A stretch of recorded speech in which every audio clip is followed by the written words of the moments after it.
Inter second year, পড়াশোনার পাশাপাশি গরু পালবো। বুঝাবো, যদি তারা বুঝে তাহলে পালবো, আর যদি না বুঝে তো পালবো না। সেটা তো করার কিছু নেই, কারণ স্বামীর কথা তো শুনতেই হবে। কিন্তু আপনার ইচ্ছে আসলে গরু পাল, গরু পালন করতে লাভ আছে। লাভ আছে।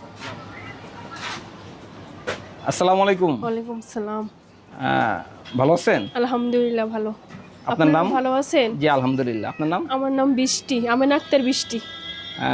খুব সুন্দর নাম। তো বৃষ্টি আপু কি করছেন আপনি? আমি গরুর আদর করছি। আদর করতেছেন? কয়টি গরু আপনার?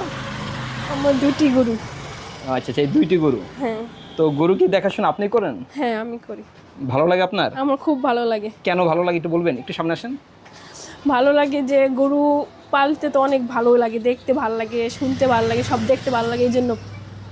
তো আপু আপনি কি পড়াশোনা করতেছেন? হ্যাঁ, ইন্টার সেকেন্ড ইয়ার, পড়াশোনার পাশাপাশি গরু পালছি। আচ্ছা, পড়াশোনার পাশাপাশি তো আসলে অনেক মেয়েরা মোবাইল টিপে বা টিকটক করে, ফেসবুক চালায়, অনেক কিছু করে। আপনি গরু কেন পালতেছেন? আমরা এগুলা করি না, টিকটক ওগুলা তো করা ভালো না, এই জন্য গরু পালতেছি।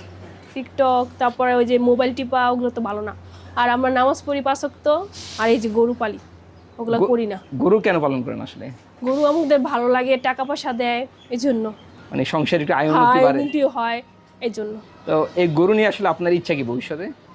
ভবিষ্যতে গরু পালমু আবার, এই ইচ্ছা, আর কোনো ইচ্ছা নাই, বড় ইচ্ছা এইটাই। এইটাই? তো কয়টি গরু? দুইটা গরু আছে? দুইটা, ওই আরেকটা, তিনটা। এগুলো কি সব দেশি গরু? হ্যাঁ দেশি গরু। ও আচ্ছা আচ্ছা। এগুলো কিরকম দুধ দেয় এই গরুগুলোতে?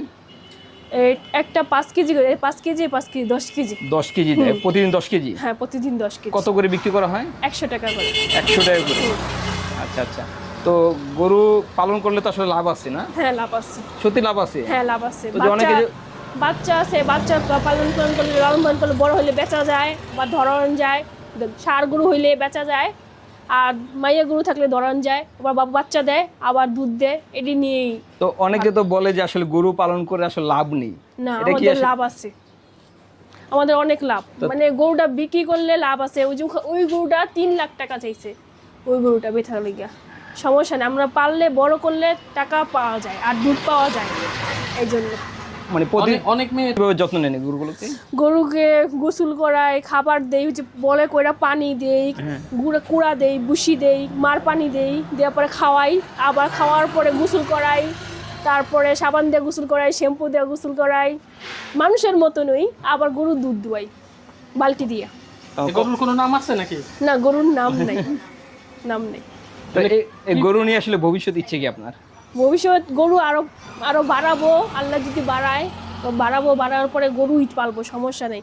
আমরা বাপ মা না থাকলেও তাও গরু পালবো আমি। তো মানে ভবিষ্যতে আপনার ইচ্ছা আপনি গরু পালন করবেন? হ্যাঁ। যেদিন বিয়ে হবে, হ্যাঁ অবশ্যই যাবেন শ্বশুর বাড়িতে, তখন শ্বশুর শাশুড়ি বা হাজবেন্ড যদি মানা করে গরু পালতে, তখন কি করবে? তখন পালবো, তখন কিনে আনবো আইনে পালবো, সমস্যা নেই। না, তারা যদি মানা করে যে গরু পালা যাবে না, মানা করলে পালবো না। তাদেরকে বুঝাবেন না যে আসলে কিছুটা করলে সংসারে আসবে, বুঝাবো। যদি তারা বুঝে তাহলে পালবো, আর যদি না বুঝে তো পালবো না। সেটা তো করার কিছু নেই, কারণ স্বামীর কথা তো শুনতেই হবে। কিন্তু আপনার ইচ্ছে আসলে গরু পালন করতে লাভ আছে? লাভ আছে, লাভ আছে। এটা কি মানে গাভী গরুতে লাভ না ষাঁড় গরুতে? ষাঁড় গরুতে লাভ, গাভীর গরুতেও লাভ। ও ষাঁড় দিলে বড় কইরা বেচে নিলে লাভ, আবার গাভী দিলে মনে করেন বড় কইরা বাচ্চা হওয়ার লাভ, ওইটাই। আচ্ছা আচ্ছা আচ্ছা আচ্ছা, ঠিক আছে বৃষ্টি আপনি আপনাকে সময় দিয়েছেন, আপনাকে ধন্যবাদ, ভালো থাকবেন। আপনাকেও ধন্যবাদ। আসসালামু আলাইকুম। ওয়ালাইকুম আসসালাম।